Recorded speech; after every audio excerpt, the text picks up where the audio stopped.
All right. I feel super blessed to be able to read more children's toes. I love reading children's toes.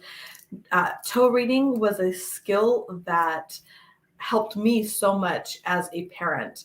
And so I hope to be able to educate all the watchers of this video so that you can look at your children's toes and start to get information from it, from the messages in those toes, and so that you can parent at the highest level possible. Children don't come with a how-to manual, but knowing how to read toes can be super, super helpful, or having toes read. So let's start with this by talking about right foot is the way we are externally, our relationship with people and experiences outside of ourselves. Left foot is internal, our self-talk, our self-expression, our connection with source. So looking at these toes, the number one thing that I notice is that self-expression is extremely important to this child. Longer first toes, and also this large space. So this is a very independent thinking child. And that can be a challenge as a parent to have such an independent thinking child, especially one who wants to express. And this child is fairly well grounded. Children don't tend to be super grounded, very present, but not grounded. And this child is relatively grounded. Some optimism. I'd be curious to know what's going on with these first toes. And when we have our session together, that's a question that I would like answered. Is it looks like they got smashed or something happened, because until I know more about that, I am going to withhold for now some information, because I don't want to waste time going down something that isn't pertinent. I do believe that everything is something, and there's a reason why you're having me read your child's toes right now. Looks like this toe got smashed, and so I'd be curious to know the circumstances of that and how that has shown up. And this is life path toe. And so just looking at, have there been life disruptions to this child in, where they are? Did they start preschool? Was there a big change in a family dynamic? Did they get a new sibling? So there's all sorts of things that can disrupt, if you will, the life path of a child. And there is something going on in both of these toenails, and specifically in this life path. This is spirit path on the left foot. And so as we go through, grounded, nice and straight, and then this big gap. So very intuitive child, and very independent, which can be scary for adults because of the fears that we have. We want our children to fit in. We don't want our children to stand out and risk being made fun of or rejected or teased at school or bullied, all of these things. And so sometimes we want to come in and protect our children. And I think that that's important. And also realizing that this child is, if allowed to blossom in their way, is going to be a highly independent thinker. And perhaps relate to others in a way that is a little bit different. And so helping them to both embrace their uniqueness and learn how to navigate through this world in a way that helps them be seen, heard, and understood. Now, when looking at the chart, there's a lot of things here in Aquarius, and the second house is about values. Okay. And so we've got the sun in Aquarius in the second house, Mercury in Aquarius in the second house, and Venus in Aquarius in the second house. So a lot of second house Aquarius things going on. Aquarius is the revolutionary. Aquarius is the unique thinker. Aquarius indeed prides itself on being unique. That's a high desire for an Aquarius sun person. And all of these things showing up in the second house of values. Neptune is the planet of delusion, and can sometimes also be the upper octave of Venus. And that's in Pisces. Pisces is about transcendence, spirituality, flow. So this child may oftentimes be in their own little world, and allowing them to imagine, to think big. Aquarius is a big thinker, and that's a high value to Aquarius people. The other thing that we've got going on that I think is very interesting, I'd be curious to know the birth circumstances, if this was a challenging birth for you as the mother. What was this a challenging birth? And so when we look at this chart, if we divide it into quarters, so you can see these little bit more bold lines, and we divide it into those quarters, almost everything is here in this corner of this chart. This lifetime is about this person individually, and what they do individually is how they are going to make the impact in the world. So Aquarius people are very much about the collective. I heard a great quote about, all of these things are generalizations, but I thought that this quote really captured a lot of the mindset of Aquarius people, and that is, Aquarians love humanity, but they can't stand humans. And so this child might sometimes just get frustrated and is likely already 3 or 4 steps ahead of everybody else in the room, because they're highly intuitive and because Aquarians are unique thinkers. They pull things in from different parts of the brain that are unique and unusual, and come up with unique ideas, and they're often misunderstood. And so allowing this child their uniqueness. How does that show up? What is their self-expression, their communication? So allowing that uniqueness again, and then teaching the child that in order to be understood and to be able to communicate in a way that gets their big ideas, Mercury here in Aquarius, get their big ideas across, that would be something that may not come naturally to this child. And even though we can see from the longer second toes that communication and self-expression is highly important to this person, which makes sense since Mercury is the ruler of these toes and is in the second house of values. Okay, so all this stuff here. Then we've got Pluto here in the first house. So we've got Saturn in the first house and Pluto in the first house. So the first house is about who you are. It's your ego. And ego is not a bad thing. Ego is actually a very important part of our experience here on this planet. And to have the Saturn here, Lilith, which we're not going to talk about too much, and Pluto. So Saturn is strict. Saturn is the father figure of the zodiac. And in fact, Saturn represents the father in this particular chart. And because Saturn is here, this child's father or father figure is an important part of their evolution in this life. And it is possible that this is a challenging relationship. And so looking at how that plays into it.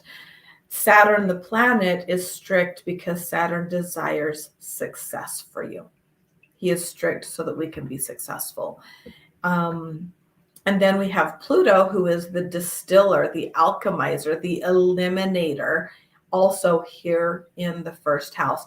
So this lifetime for this child is going to be extraordinarily transformative and for their soul.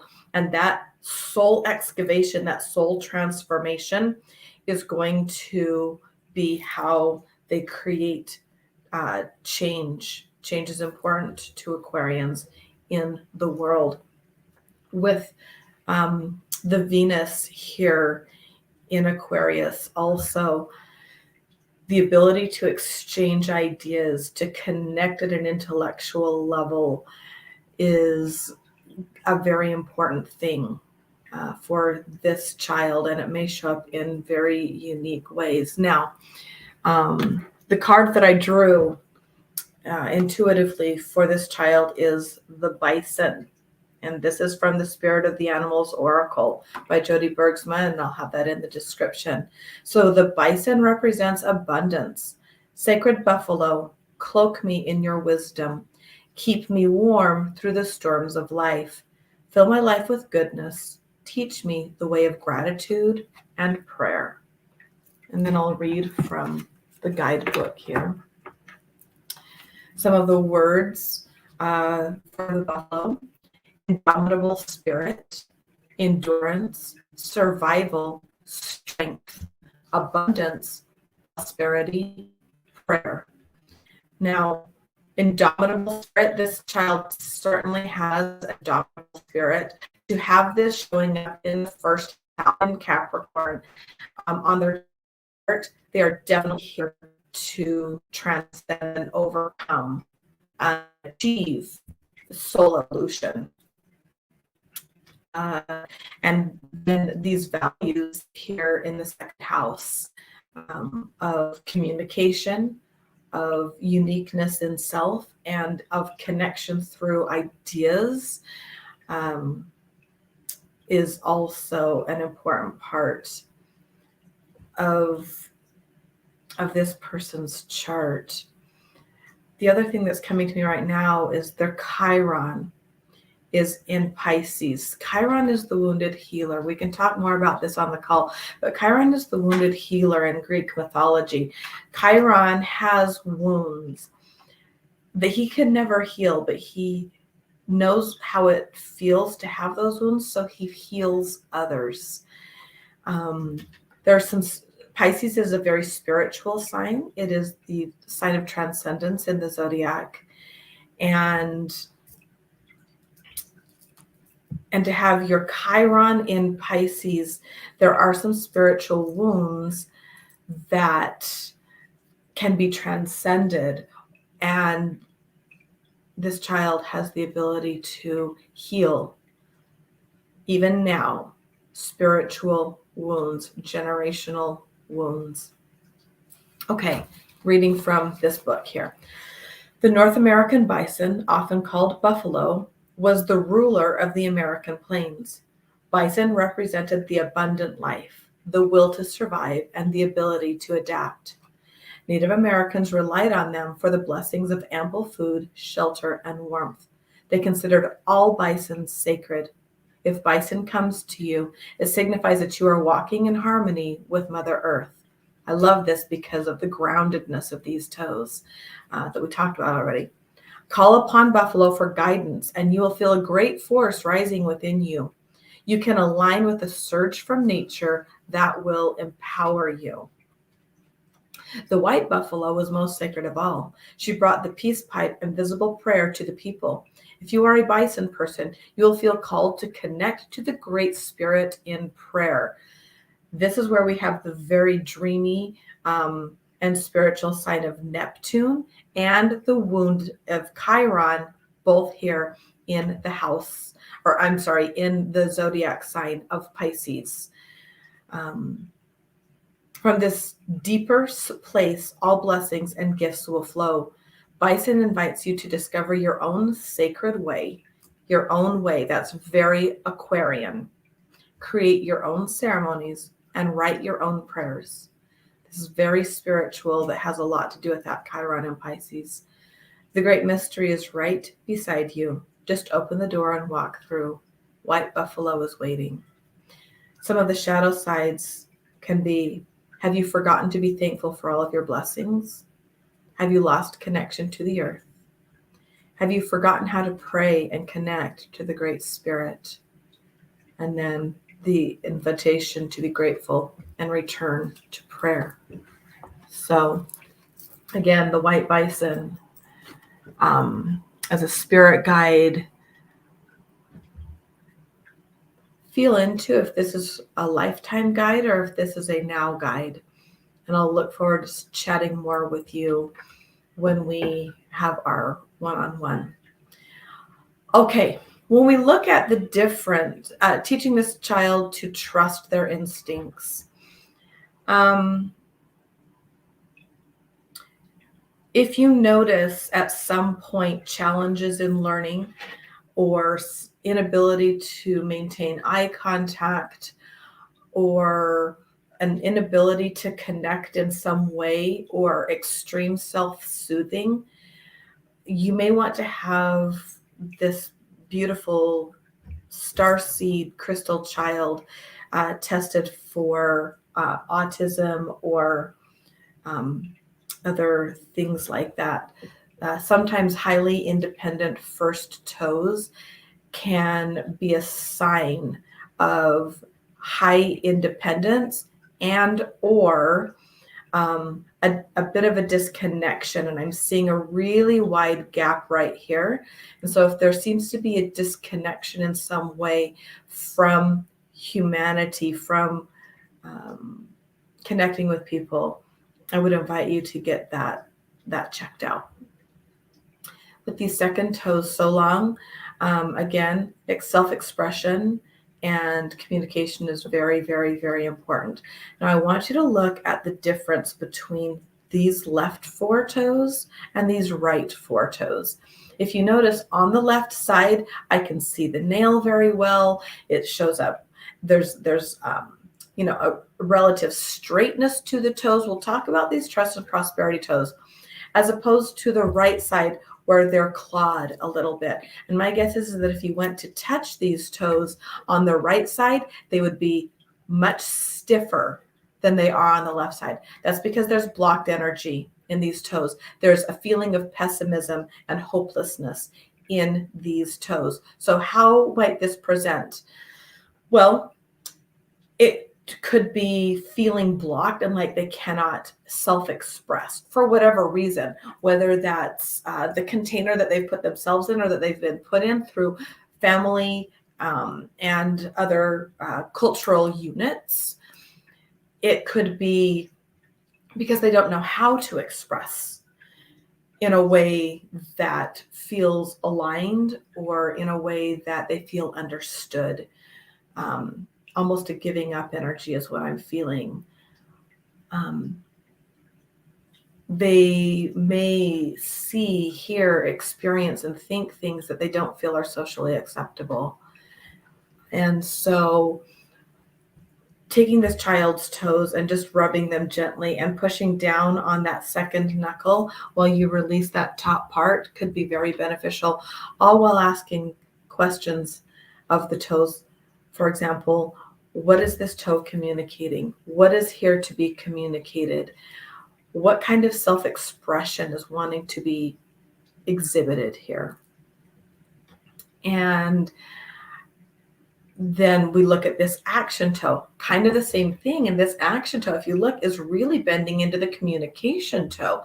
And so feeling fear of taking action, feeling a hopelessness in taking action, and then depending on your words instead, except that our communication is suffering as well. So doing the same thing with this toe. What's the action?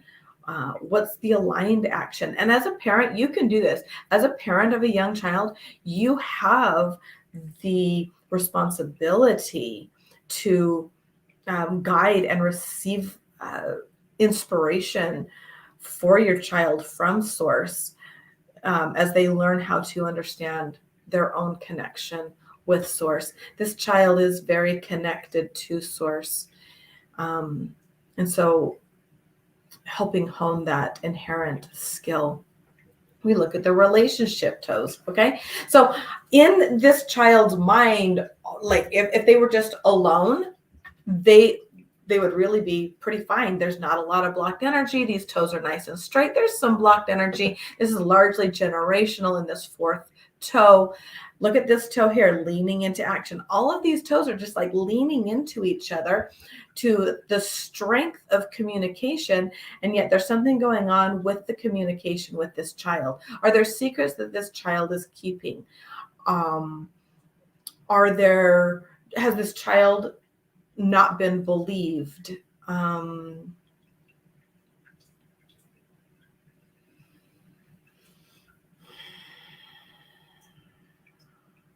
I think I'm going to draw another card here in a few minutes as we go through this. But in this relationship, feeling disconnected, and you can see this in the first toe, that there is a feeling of disconnection in this toe, and it's showing up in this relationship toe. All three of these toes need to be massaged. They need to be acknowledged, and asking the question, what is this toe here to communicate? Right now, I am just shuffling some cards. And the question that I'm asking in these cards is, what are those three toes communicating? What do we need to know about these three toes? The Seven of Swords. Okay, the Seven of Swords. This is from the Light Seers Tarot deck, and I know that I love this description. So I'm going to read the description for the Seven of Swords. I'm feeling, this one's going to be a big one.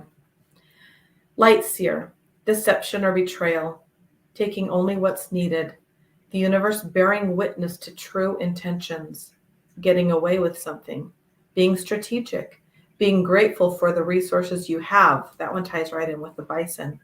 Moving silently and quickly. The shadow side, lying to yourself or to others. I do not believe that this child is lying to self, but this child may be lying to others. A need for perspective and honesty. Secrets, something stolen. Taking more than your fair share. Being held back by imposter syndrome. Traditionally, this card warns us that we must be on the lookout for deception, thievery, and betrayal. While we can sometimes find ourselves the victim of someone else's deceit, it's also a nudge to act in alignment with your own highest morality. Be sure you are being honest with yourself about the nature of your reality right now. A good question to ask this child would be, what is it that you want to share with me? What's a story that you want to tell me? If I believed anything that you said, what would you want to tell me? If there was no consequence for anything that you said, what would you want to say? These would be some leading questions. And I know that this child is young. But these are questions that I would ask. Okay. Sometimes we pretend that everything is okay, or that we're doing our best we can, even when we're not. Sometimes this shows up as recklessness or as avoidance of responsibility. Take only what's needed, and remember that no excuse outweighs your ability to act from a place of love and integrity. You cannot deceive your own heart, and the universe will always bear witness to your truest intentions. For you, alone and vulnerable under the lights of the full moon, the only thing that matters is truth. Move forward with lightness of conscience to guide you. And the mantra is, I act from a place of love and morality, and the universe witnesses my honest intentions. Just consider what this means in light of what the messages from the toes are. Jupiter is in the sign of Scorpio. Scorpio is about trust and power, and having Jupiter here just magnifies that. And then it's here in the 11th house, which is about community, which is about the collective. And so just feel into what that could mean for this child. But there's definitely something going on here in the way that this child is interacting with the outside world. And I invite you to Believe your child, even if you don't like what that child is saying. Okay. Let's talk about these last toes. These are the trust and prosperity toes. This child, again, based on this left foot, everything in this left foot trusts herself, truly trusts herself. And there is some blocked energy. This is largely generational, encouraging the child to trust themselves. I'm really looking forward to talking about this child with you when we have our one-on-one session and seeing what's showing up here with this.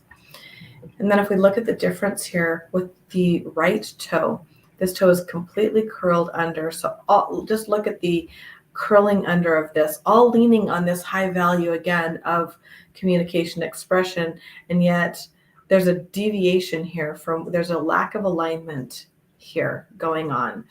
What does this mean and what does this look like? Please massage these toes gently. Ask them what they mean. So just to be really clear, this is life path, expression and communication, action, relationships, trust and prosperity. And it's the same thing here, except on the internal side, and this is your spirit path toe. So massaging this toe gently, asking those questions, and finding out what is the trust and prosperity. Trust in self is less of an issue than trust in others. Is this generational or is this for this lifetime?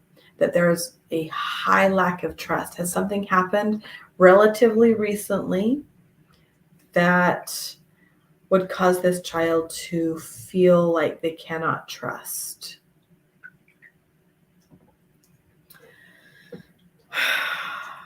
Let's go over here and look at the moon sign in the sign of Libra in the 10th house. 10th house, again, is the house of fame and reputation, and it is in the sign of Libra. Libra values beauty, harmony, peace, and equality. These are non-negotiable needs for this child and for this human, okay, no matter what her age is. Being able to surround herself in beauty and feel beautiful, to have relationships of equality, especially with all this stuff going on in Aquarius. This idea of equality between Aquarius and Libra, both air signs. So there's a lot of trines going on there with her moon and the other things that are there in Aquarius. Trines are represented by this little triangle here, and that's harmonious energy. That's lucky energy. So having that trine there between her moon and her Venus, moon and sun, moon and Mercury, is very good luck and very harmonious. The moon is our emotional self, and so having this feeling of being able to stand on equal ground, to think radically, to express, to be unusual and still be loved for that is very, very important. The signature of this child's chart is mutable, is fixed air. It's fixed air. And so being fixed can look very stubborn, and being air is, very much about ideas. It's very much in the headspace. So I feel like there's one more message. And I actually think it's this card right here, the Queen of Cups. I love this card. The Queen of Cups. She is About intuition, we see that big space between the toes. Extremely intuitive and highly attuned emotional intelligence. Aquarians are extraordinarily intelligent. Love, compassion, sensitivity, strength, empathy, leading with your heart, and healing. These are all up here in Libra qualities. The shadow side of this, and this might be what's showing up, causing the right toes to curve and curl like that. Controlling or suppressing emotions, feeling insecure, a need to listen more, irrationality, emotional blackmail, being melodramatic, an opportunity to be responsible for your own emotions. I'm feeling some resonance with that, with her. So just see how some of those light and shadow sides show up. The Queen of Cups is one of the most intuitive characters of the tarot. Floating in her dreamlike state of spiritual connection, she asks you how well your emotions have been serving you lately, and reminds you that you have the ability to connect on a much deeper level. Feel and accept your emotional intuition. Listen closely as a way to understand what is truly going on, and ensure that other people feel heard when you communicate with them, especially with those long second toes. Very important to be heard and understood, and learn how to take responsibility for the way that she is communicating so that others do understand her. Devote time to your emotional cues and see the divine beauty in all of life's experiences. This is so Libra moon. It takes both sun and shadow to make the ocean floor sparkle. In shadow, this card can indicate that you are out of touch with your emotions, or that you are suppressing your feelings while refusing to see the obvious. If you feel any insecurities around openly connecting with others, grow into a better partner by vulnerably sharing your own tender heart. And the mantra is, my intuitive heart openly expresses deep love. These are very good totem cards for this one, this little angel. I'm looking forward to talking to you soon. Take care.